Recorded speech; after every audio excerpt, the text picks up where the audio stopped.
नमस्ते दोस्तों, स्वागत है आपके अपने चैनल पर। देखो भाई, इंडिया में मिडिल क्लास आदमी की जिंदगी में दो ही चीजें सबसे ज्यादा भारी पड़ती हैं।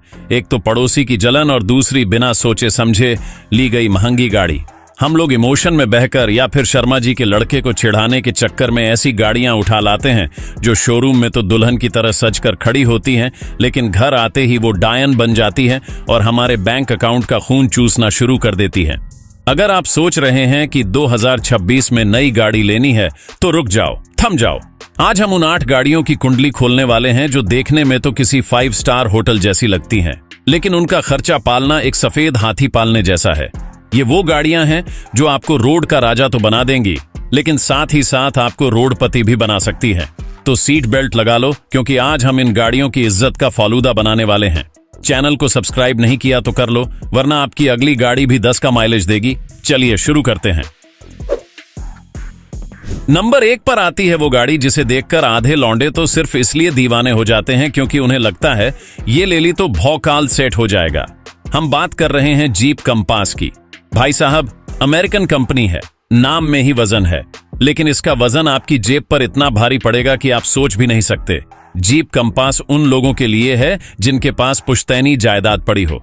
मिडिल क्लास आदमी अगर इसे ले आए तो वो गाड़ी कम चलाता है और सर्विस सेंटर के चक्कर ज्यादा काटता है। इसका जो इंजन है 2.0 लीटर का डीजल इंजन, वो पावर तो देता है नो डाउट, लेकिन जब बात आती है इसके स्पेयर पार्ट्स की तो कसम से एक छोटा सा पार्ट भी इतना महंगा आता है कि उतने में आप एक सेकंड हैंड बाइक खरीद लो। अगर आप सोच रहे हैं कि मैं इसे 20-25 लाख खर्च करके लूंगा, तो एक बात जान लो, इस गाड़ी का मेंटेनेंस कॉस्ट किसी हाथी की डाइट से कम नहीं है। कंपनी कहती है कि ये एक लग्जरी एसयूवी है, लेकिन जब सर्विस का बिल 15 से 20 हजार आता है तो आंखों के सामने अंधेरा छा जाता है। और माइलेज, शहर के अंदर ये गाड़ी आपको 8 से 10 का माइलेज देगी, वो भी अगर आपने प्यार से चलाई। अगर थोड़ा सा एक्सीलरेटर दबा दिया तो फ्यूल की सुई ऐसे नीचे गिरती है जैसे शेयर मार्केट क्रैश हो गया हो। दिक्कत गाड़ी में नहीं है, गाड़ी सॉलिड है। दरवाजा बंद करो तो लगता है तिजोरी बंद कर रहे हो।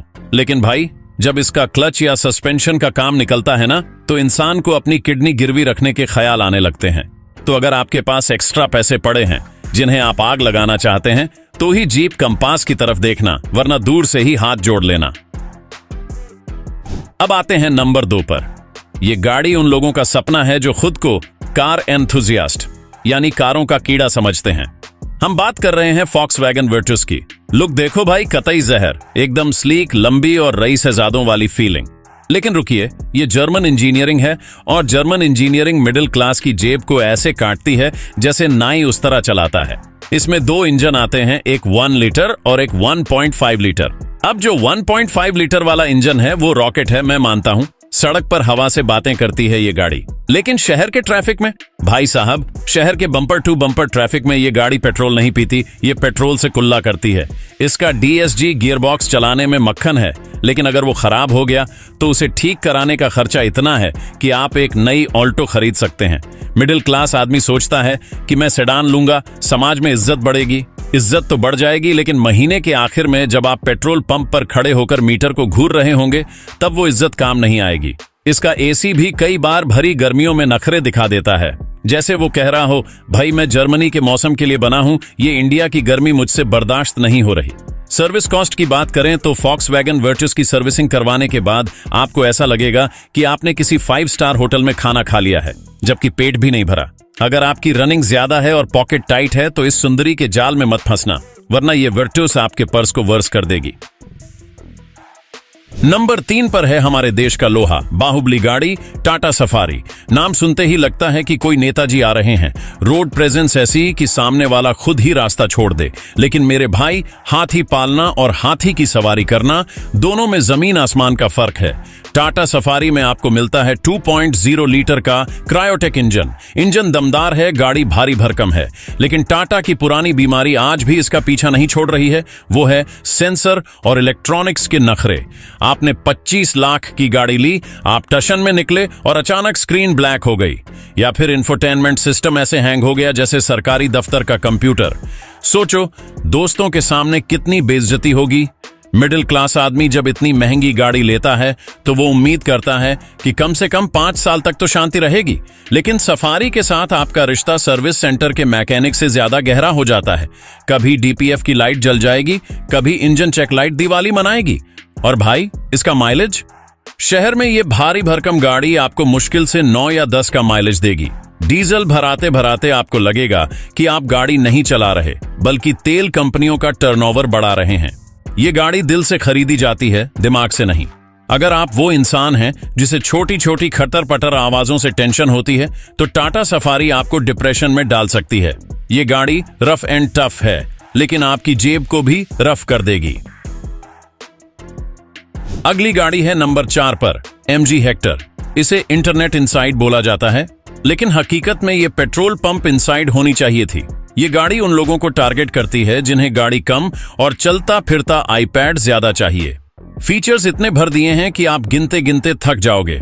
वॉइस कमांड, सनरूफ, बड़ी स्क्रीन, सब कुछ है। लेकिन जैसे ही आप इसके पेट्रोल मॉडल की बात करते हैं जिसमें 1.5 लीटर का टर्बो इंजन लगा है, कहानी बदल जाती है। ये गाड़ी इतनी भारी है और इंजन पर इतना लोड पड़ता है कि माइलेज निकलना इसके बस की बात नहीं है। शहर में इसका माइलेज कई बार 6 या 7 तक गिर जाता है। जी हाँ, 6 किलोमीटर प्रति लीटर। इतने में तो ऑटो वाला भी मना कर दे कि भाई मैं नहीं जाऊंगा। मिडिल क्लास आदमी ने अगर MG हेक्टर ले ली तो वो अपनी आधी सैलरी पेट्रोल पंप पर ही स्वाइप कर देगा।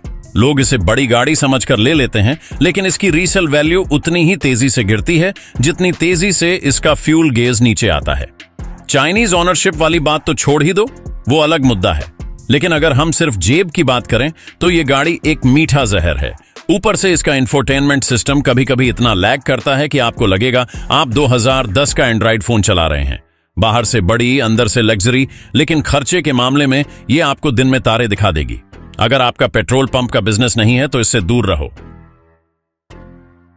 नंबर 5 पर आती है एक ऐसी गाड़ी जो खुद कंफ्यूज है कि वो है क्या। हम बात कर रहे हैं सिट्रोएन C3 एयरक्रॉस की। फ्रेंच कंपनी है और इन्होंने सोचा कि इंडिया में लोगों को बस सस्ती SUV चाहिए, फीचर्स भाड़ में जाएं। भाई, कॉस्ट कटिंग की भी एक सीमा होती है, लेकिन सिट्रोएन ने वो सीमा पार कर दी है। इसमें आपको मिलता है 1.2 लीटर का टर्बो इंजन बढ़िया है, पावर अच्छी है, लेकिन गाड़ी के अंदर बैठते ही आपको लगेगा कि आप 2010 की किसी टैक्सी में बैठे हैं। 15 लाख खर्च करने के बाद भी आपको चाबी घुमाकर गाड़ी स्टार्ट करनी पड़ेगी। पुश बटन स्टार्ट गायब है। सनरूफ भूल जाओ। ऑटोमेटिक क्लाइमेट कंट्रोल सपना है भाई।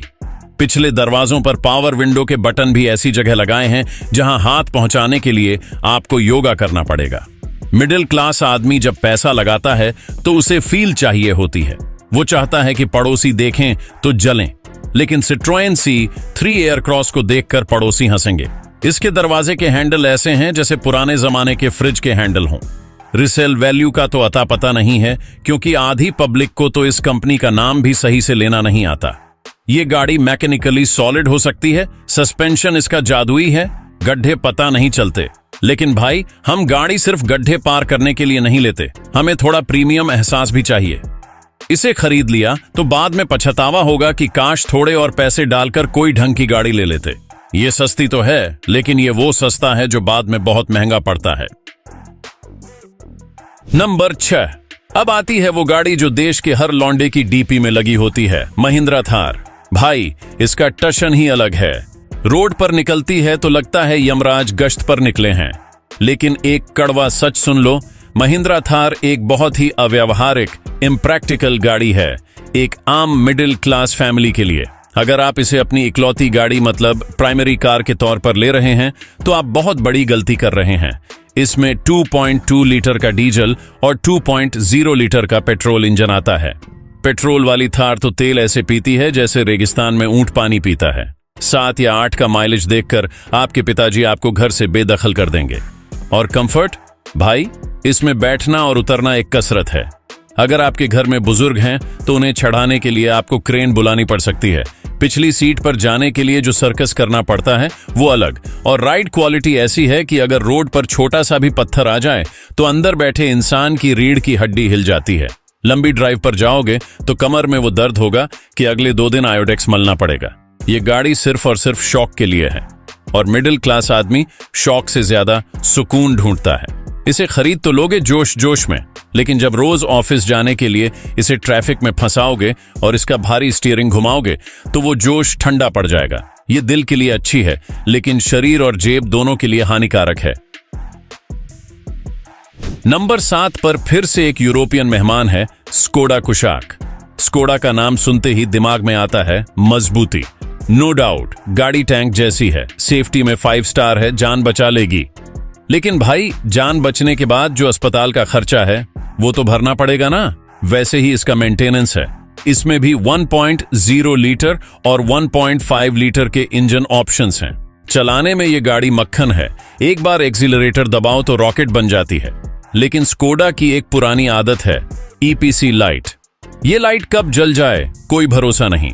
फ्यूल पंप की दिक्कतें, एसी की कूलिंग का इश्यू, ये सब कुशाक मालिकों ने बहुत झेला है।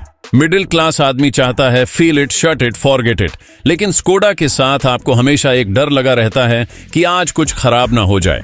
इसके स्पेयर पार्ट्स की कीमत सुनकर आपको हार्ट अटैक आ सकता है। मारुति का बम्पर 2000 में ठीक हो जाता है। इसका बम्पर पेंट कराने में ही आपकी सैलरी का एक बड़ा हिस्सा चला जाएगा। इंटीरियर में भी प्लास्टिक क्वालिटी कई जगह ऐसी है जो 10-12 लाख की गाड़ी में अच्छी नहीं लगती। अगर आप एक रफ यूज वाली फैमिली कार ढूंढ रहे हैं तो स्कोडा कुशाक आपके लिए एक महंगा सौदा साबित हो सकती है।